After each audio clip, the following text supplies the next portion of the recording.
Hello everyone! Bonjour à tous. Aujourd'hui, un cours sous forme assez particulière, donc sous forme de vidéo. Et comme vous l'aurez vu dans le titre, on va travailler sur les questions au prétérit.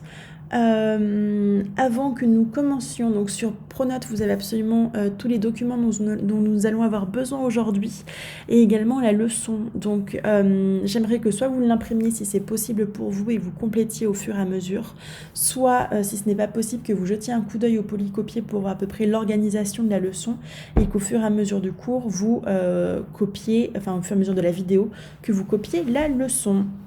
Et maintenant c'est parti. Petit rappel, donc en anglais, tout comme en français d'ailleurs, il existe deux types de questions. On va avoir dans un premier temps les questions qui vont être fermées, ce sont des questions auxquelles on peut uniquement répondre par oui ou par non, exemple « As-tu mangé hier ?» Oui ou non. Et dans un deuxième temps, les questions qui sont ouvertes. Et là, ce sont des questions qui vont nécessiter une réponse développée.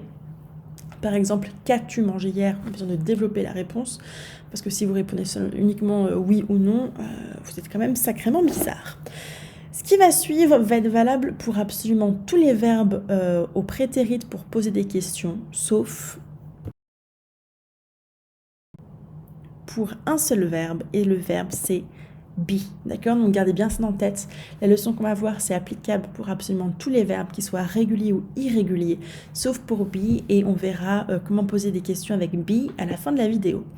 Et maintenant, on va commencer par le premier type de questions, les questions fermées. Pour poser une question fermée, on va avoir besoin en tout de 4 éléments. Le premier élément va servir à dire est-ce et il va aussi servir à dire est-ce au prétérit. C'est did. Ensuite, on va avoir un sujet,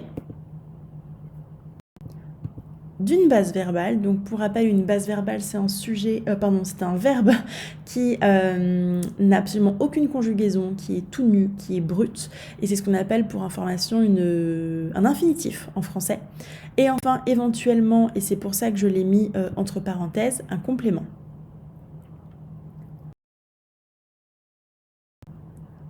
Donc, maintenant que vous avez la structure de la question fermée sous les yeux, je vous laisse quelques secondes et j'aimerais que vous me traduisiez en anglais « As-tu mangé hier ?»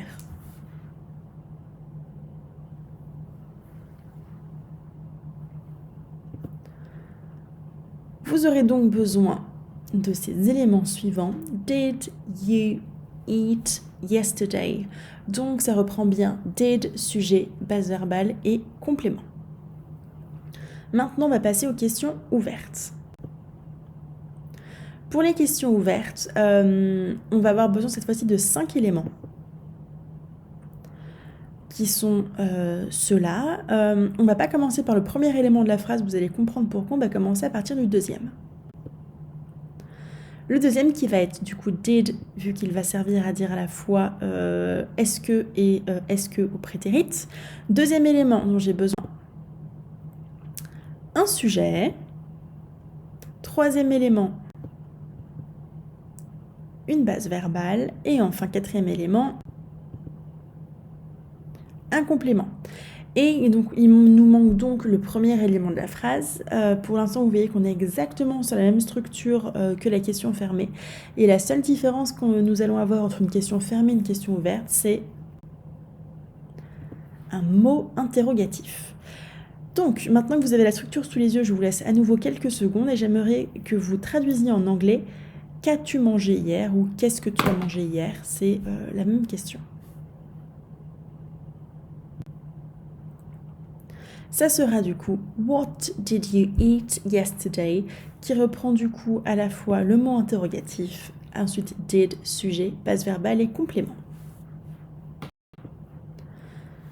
Petit rappel des mots interrogatifs, je vous les ai mis juste ici. What, where, when, who, why, how much, how many.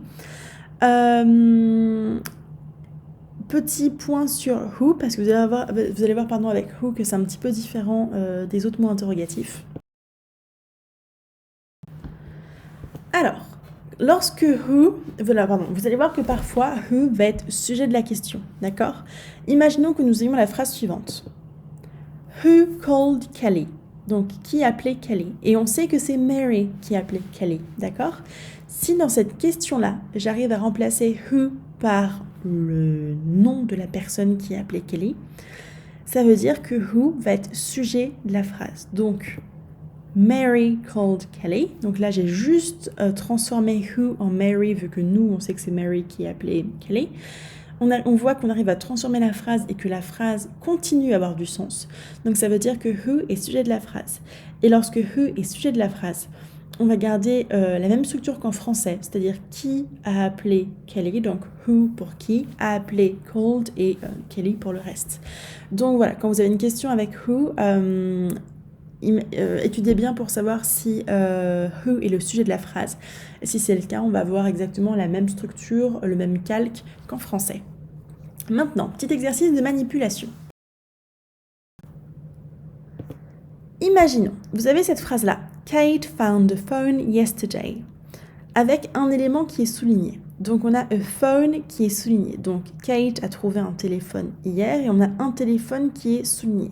J'aimerais que vous posiez une question sur l'élément qui est souligné. C'est-à-dire que j'aimerais que vous posiez la question, qu'est-ce qu'a trouvé Kate hier?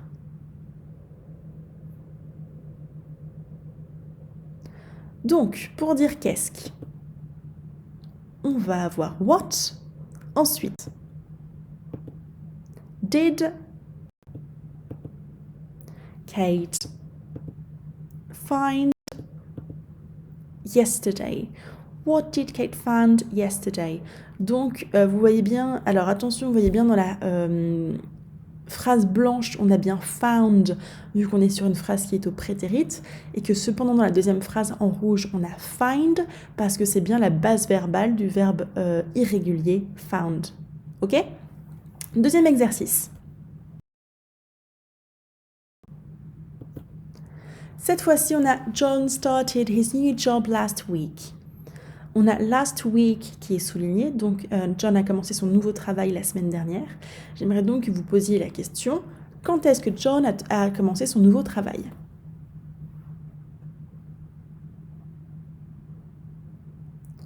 On va donc avoir besoin du mot interrogatif, when, suivi de did. John start his new job. When did John start his new job? Donc, vous voyez bien que dans la phrase que je vous donne en blanc, c'est started, qui est donc un prétérit régulier, vu qu'il finit par ed, et que dans la phrase avec donc la question avec les couleurs en rouge, ça devient start, vu que c'est une base verbale et on enlève le ed. Est-ce que c'est clair? J'espère. Maintenant, on va passer aux questions fermées avec be. Alors, avec be, donc pour l'instant, on a vu que pour les questions ouvertes et fermées, on a à chaque fois did qui sert à dire attention, ça sert à dire est-ce que, et attention, ça sert à dire est-ce que au prétérit. Avec be, et je le marque en gros et en rouge, il est impossible d'avoir did et be dans la même phrase. Que ce soit du be qui soit conjugué, du be en tant qu'infinitif de be ou du be conjugué avec was ou were, il est impossible de les avoir dans la même phrase. Du coup, on va voir comment ça fonctionne avec les questions fermées. Pour une question fermée, j'ai besoin de 3 éléments. Je vais avoir besoin de was ou de were, d'accord, donc je vous mettrai juste après, je vous remettrai la conjugaison de be au prétérit si c'est was ou si c'est were en fonction des sujets. Ensuite sujet, ensuite complément. Petite phrase d'exemple, was he sad? Était-il triste?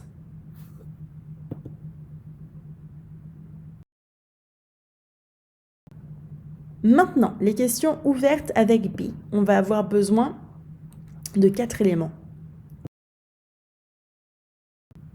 Voilà les éléments dont on va avoir besoin, qui sont quasiment les mêmes, sauf qu'on a un mot interrogatif qui va se placer à l'avant de la phrase. Donc tout à l'heure on était sur était-il triste, et maintenant on est sur quand est-ce qu'il était triste, donc when was he sad. Donc même ordre de mots avec seulement le mot interrogatif qui va être placé à l'avant de la phrase.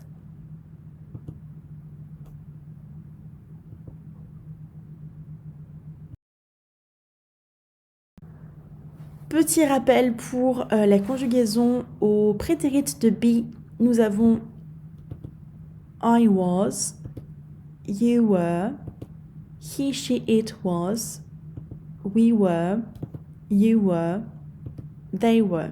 Et ça, je vous conseille à nouveau de l'écrire dans le cahier, dans la marge ou dans le cahier à la suite pour que vous sachiez exactement quel sujet on a besoin pour was ou were. Donc pour l'instant c'est fini, je vous laisse prendre vos cahiers. Donc comme je vous l'ai dit au début de la vidéo, vous complétez le polycopier, donc soit vous avez eu le temps pendant la vidéo de le faire et c'est parfait, il ne vous reste plus qu'à coller le papier dans votre cahier, soit vous n'avez pas eu le temps, dans ce cas-là je vous invite à regarder la vidéo à nouveau pour que vous puissiez bien marquer la structure des questions.